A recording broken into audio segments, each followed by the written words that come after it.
Hello students. तो आज अपन बात करने वाले हैं टॉन्सिलाइटिस के बारे में। एक्चुअली टॉन्सिलाइटिस होता क्या है, कैसे होता है और किस एज में होता है खासकर, तो सारी बातें करेंगे।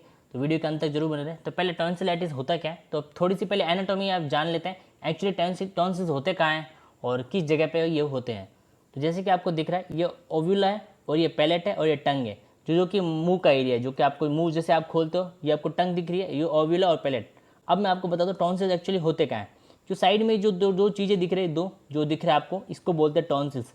इनको क्या बोलते हैं, टॉन्सिल्स। जो साइड के अंदर दो होते हैं। अब एक्चुअली इनका काम क्या होता है वो भी मैं बताऊंगा। फिर आता है कि ये इनमें बीमारी काय की होती है, जो इसको टॉन्सिलाइटिस अपन बोलते हैं। तो ये टॉन्सिल्स होते हैं, इनको पैलेटाइन टॉन्सिल्स भी बोलते हैं। अब अपन बात करते हैं एक्चुअली टॉन्सिल्स का काम क्या होता है। जिस तरह ये बने हुए मुंह के अंदर, तो इनका एक्चुअल में काम क्या होता है। तो जैसे कि आपको दिख ही रहा है, ये दो टॉन्सिल्स हैं। सामने वाला जो गेट है ये मुंह मान लेते हैं। तो इसमें जैसे भी कोई खाना खाते हैं या भी कोई भी चीज़ जो जिसमें बैक्टीरिया हो गया, वायरस हो गया, जो भी एंटर करता है, तो टॉन्सिल्स क्या करता है, इन जो भी खाने वगैरह में कोई भी चीज़ में, जैसे पानी में भी हो सकता है, तो भी कोई भी बैक्टीरिया वायरस उनको उठा उठा के, जैसे आपको देखिए, जैसे उनको जैसे खाने के साथ जाते हैं या फिर किसी भी चीज़ के साथ, तो उसमें बैक्टीरिया कोई है और वायरस उसको रोक देते हैं अपने थ्रिप, जैसे अपने को चिपका लेते हैं, इस तरह से खींच लेते हैं। और फिर ये इस तरह से इनको, इसके अंदर क्या इम्यून सिस्टम भी साथ में जुड़ा होता है, जिस तरह से आप देखिए इसमें इम्यून सिस्टम भी साथ में काम करता है और ये बैक्टीरिया और वायरस को उठाता रहता है। जैसे कोई भी चीज़, बैक्टीरिया वायरस जो भी अपने बॉडी में एंटर करता है, तो बीच में ये इम्यून सिस्टम वाला काम करता है, उठाता रहता है और उसको नष्ट करता रहता है इस तरह से। पर कई बार क्या होता है, जैसे बहुत ज़्यादा होता है, कई बार जैसे कि इन्फेक्शन बहुत ज़्यादा बैक्टीरिया वायरस ज़्यादा हो चुके हैं, या फिर बहुत ज़्यादा कई बार खाने की वजह से भी, तो ये इसका मेन काम तो क्या हो गया, उठाना हो गया, वायरसेस को, बैक्टीरिया को उठाता रहता है। और यहाँ पे क्या इम्यून सिस्टम भी साथ में काम करता है, जो भी बैक्टीरिया वायरस जैसे जैसे उठाता रहता है, तो उसको भी किल करता रहता है, उनको नष्ट करता रहता है। जैसी साइड में आपको बैक्टीरिया वायरस देखते हैं, खाने के साथ किसी के साथ भी आ सकता है। अब एक्चुअली जो टॉन्सिल्स है खुद इन्फेक्टेड कैसे होते हैं, जैसे कई बार ये बैक्टीरिया वायरस जैसे नॉर्मली उठाता है वैसे उठाता है, पर कई बार क्या होता है, जैसे ये उठाता है, जैसे इसमें खाने के कुछ पार्टिकल्स है वो टॉन्सिल्स में चिपके रहते हैं, या फिर जैसे बैक्टीरिया वायरस है वो भी साथ में आके चिपक जाते हैं, तो ये धीरे धीरे जैसे इकट्ठे होते रहते हैं। जैसे ये देखिए, आपको जो येलो येलो पार्ट दिख रहे हैं, ये सारे बैक्टीरिया वायरस है, ये धीरे धीरे जो टॉन्सिल्स के ऊपर चिपकते रहता है, चिपकते रहता है। तो काफ़ी सारे चिपकने के बाद ये फिर क्या कहते हैं, इन्फ्लेमेशन की कंडीशन कर लेते हैं, जैसे ये टॉन्सिल्स से सूज जाते हैं। फिर यहाँ पे दिक्कत होती है, जैसे WBC भी आ जाते हैं। ये अपना काम इम्यून सिस्टम तो करता है, पर इनकी तादाद ज़्यादा होने की वजह से कुछ टाइम लगता है। जब ये कंडीशन क्रिएट होती है, जब ये इनको नष्ट करता है जो भी बैक्टीरिया वायरस को, तो ये कंडीशन जब इकट्ठी होती है, जब साथ में प्रोसेस चलता है, तो भी टॉन्सिल्स इन्फ्लेमेशन हो जाता है, इनमें सूजन आ जाती है। जैसे आपने पढ़ा होगा टॉन्सिलाइटिस, आइटिस यानी इन्फ्लेमेशन जिसको, और टॉन्सिल्स यानी टॉन्सिल्स जो होते हैं, तो इन्फ्लेमेशन ऑफ टॉन्सिल्स हो जाता है, जो कि ये बीमारी है जिसके बारे में अपन आज पढ़ रहे हैं। तो ये हो जाता है, जैसे बैक्टीरिया की जो पीले पीले दिख रहे हैं, ये बैक्टीरिया और वायरस है, ये इकट्ठे हो जाते हैं और यहाँ पे इम्यून सिस्टम भी साथ में काम करता है। जब इसको जैसे ये नष्ट करने का प्रोसेस जो भी चलता रहता है, तो इस पर बहुत ज़्यादा होने की वजह से इसमें इन्फ्लेमेशन हो जाता है। इस कंडीशन को बोलते हैं टॉन्सिलाइटिस। तो अब ये कैसे काम करता है, तो खास करके दो होते हैं, मैं आपको बता दूं, दो टाइप होते हैं। एक होता है एक्यूट, एक होता है क्रॉनिक। एक्यूट वो होता है जैसे खासकर बच्चों में होता है, छोटे बच्चों में, जिनमें खासकर इसलिए होते हैं जैसे वायरल हो गया, उनमें क्या जो टॉन्सिल्स वाला एरिया है, यहाँ पे इम्यून सिस्टम काम नहीं करता है, खास करके बच्चों में, जो छोटे बच्चे होते हैं। बड़े में जैसे एडल्ट होता है, तो यहाँ पे इम्यून सिस्टम ढंग से काम करता है, WBC बनते हैं, तो ये बड़ों में नहीं देखने को मिलता है, बिल्कुल कम देखने को मिलता है। और छोटे बच्चों में ज़्यादा देखने को मिलता है, क्योंकि यहाँ पे जो इम्यून सिस्टम है WBC वाला काम नहीं करता है, इस कारण ये ज़्यादा होता है।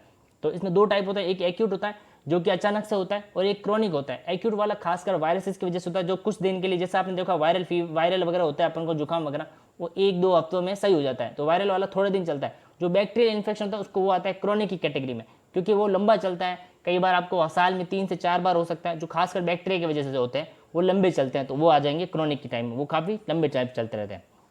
और साइन एंड सिम्टम क्या रहेंगे, जैसे आपको दिख रहा है, तो पहले आपको क्या होगा, सोर थ्रोट होगा। अगर वायरसेस की वजह से सोर थ्रोट होगा, आपको थोड़ा सा दिक्कत हो सकता है गले के अंदर, चुभन जैसा ऐसे। तो बाद में अपन उसको थोड़ा सा पेन भी हो सकता है। तो आप इसको घर पे कैसे, दूसरे गार्गल कर लिया अपन ने, या फिर थोड़ा सा अपना आराम कर लिया। और कई बार ये छोटे बच्चों में कैसे होगा, जो ऑर्डिनोफेजिया, मतलब जैसे बच्चा खाने के लिए मना कर देगा, अपन को पहले स्टार्टिंग पता नहीं मना क्यों कर रहा है, तो कई बार उनके टॉन्सिल्स वगैरह पता नहीं चलता, फीवर वगैरह सिम्टम नहीं आते, तो कई बार वो खाने के लिए मना करता है, तो इसलिए ऑर्डिनोफेजिया हो गया, खाने के लिए वो बिल्कुल मना कर देगा छोटा बच्चा खास करके, क्योंकि उनके वहाँ इम्यून सिस्टम तेज नहीं होता है। तो वो टॉन्सिल्स वगैरह जैसे एडल्ट में काम करता है, बैक्टीरिया वायरस को फाइट कर लेते हैं, वहाँ फाइट नहीं कर पाते, तो इस तरह से सिम्टम दिखते हैं, खासकर खांसी आना, पेन होना, और बाद में धीरे धीरे ये सिम्टम थोड़े और वर्स्ट हो जाते हैं, फीवर आना, इस तरह से ये हो सकता है। ठीक है, और खांसी वगैरह आना, मतलब गले में सूजन हो जाती है, आंखों के नीचे भी सूजन हो जाती है, दर्द होगा और कई बार पस जैसे क्रिएट भी हो जाता है, जो टॉन्सिल्स वगैरह वहाँ पे जैसे बहुत ज़्यादा क्रोनिक टाइप में हो जाता है तो वहाँ पस जैसे भी क्रिएट हो जाता है। अब इसको डायग्नोस कैसे करेंगे, जैसे अब अपन सब सिम्टम वगैरह देख ले, फीवर भी आ जाता है, वहाँ पर टॉन्सिल पस में भी भर जाता है,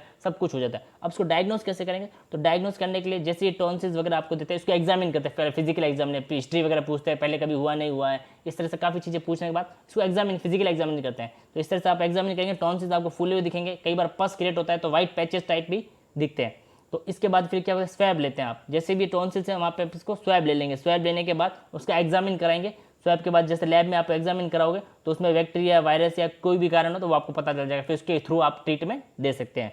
जैसे बैक्टीरिया, वायरस है, कौन सा भी जो बैक्टीरिया वायरस आपको पता चल जाता है तो उसके थ्रू अपन उसको ट्रीटमेंट दे सकते हैं। ट्रीटमेंट क्या रहेगा खास करके, जैसे तो पहले तो अब ज़्यादातर बोलते हैं कि आप पानी पियो, नॉर्मल वायरल में बोलते हैं आप जितना पानी पियो, जूस पियो, जैसे ऑरेंज जूस पियो, जैसे जूस पानी ज़्यादा पीना है, क्योंकि इसमें क्या दर्द होता है तो पानी पेशेंट का पानी कम पीता है, क्योंकि वो दर्द के कारण पानी थोड़ा सा अवॉइड करने लगता है। तो ऐसा नहीं करना, पानी पीना है, जितने वो वॉश होते रहेंगे जो आपके टॉन्सिल्स हैं तो बैक्टीरिया वगैरह पेट में जाते रहेंगे, और खास करके आपको हाइड्रेटेड रहना है इस वजह से। और जूस होता है जो ऑरेंज जूस है विटामिन सी वाले, ये आपको पीता रहना है, गर्म पानी गार्गल करना है, और ये सब थोड़ा सा आराम वगैरह भी आपको करना पड़ेगा, रेस्ट वगैरह, खाली वायरस कल करने। अगर बैक्टीरियल है तो उसमें आपको ट्रीटमेंट लेना पड़ेगा फर्दर, जैसे एंटीबायोटिक थेरेपी चलेगी।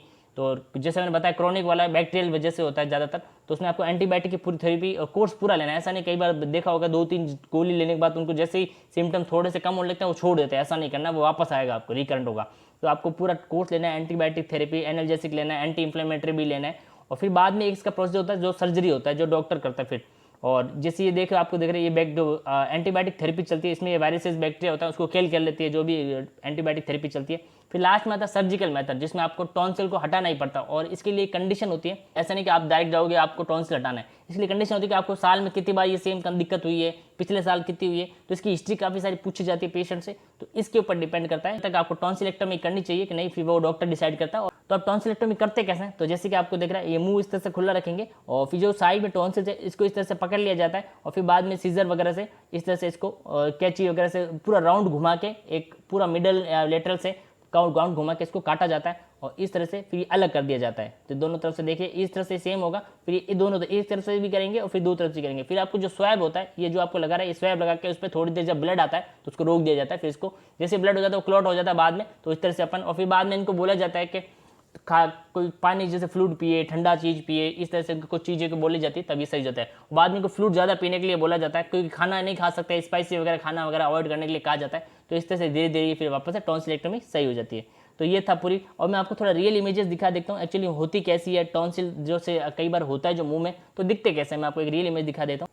तो जैसे कि आपको सामने दिख रहा है, इस तरह से दिखता है, जो पास साइड में जो दिख रहा है, ये ओवुला के साइड में दो दिख रहा है, ये टॉन्सिल्स है। तो इसमें देखिए व्हाइट पैचेस होने जैसे लग जाता है, पस भरना जा जाता है, जब ये क्रोनिक होता है बैक्टीरियल की वजह से, काफ़ी जब अनट्रीटेड रह जाता है तो ये देखिए व्हाइट में ऐसी इन्फ्लेमेशन हो जाती है, सूजने लग जाते हैं, तो इस तरह से दिखते हैं कई बार। जैसे दूर से देखोगे तो इस फिजिकल एग्जामिनेशन जब करते हैं तो इस तरह से टॉन्सिल्स इन्फ्लेमेटरी हुए देखिए, इसमें पफ हो गया, व्हाइट पैचेस वगैरह स्टार्ट हो जाते हैं, और पेशेंट को फिर स्वेलिंग वगैरह होती है। पेशेंट को जब कोई खाने में या पीने में बहुत दिक्कत होती है, स्वेलिंग होती है, पेन होती है, फीवर होता है, सोर थ्रोट होता है, और ये दर्द कई बार कान तक भी पहुंच जाता है, स्टिचिंग ट्यूब होती है तो वहाँ पे कान तक भी रिफर, कई बार पेन हो जाता है, इन्फेक्शन भी पहुंच सकता है, तो ये काफ़ी सारी दिक्कतें होती है। तो आई होप आपको पूरा टॉन्सिलाइटिस समझ में आया होगा, और टॉन्सिलेक्टोमी सर्जरी कैसे करते हैं वो भी समझ में आया होगा। और भी चैनल पर नए हैं तो लाइक करें, शेयर करें, सब्सक्राइब करें। धन्यवाद।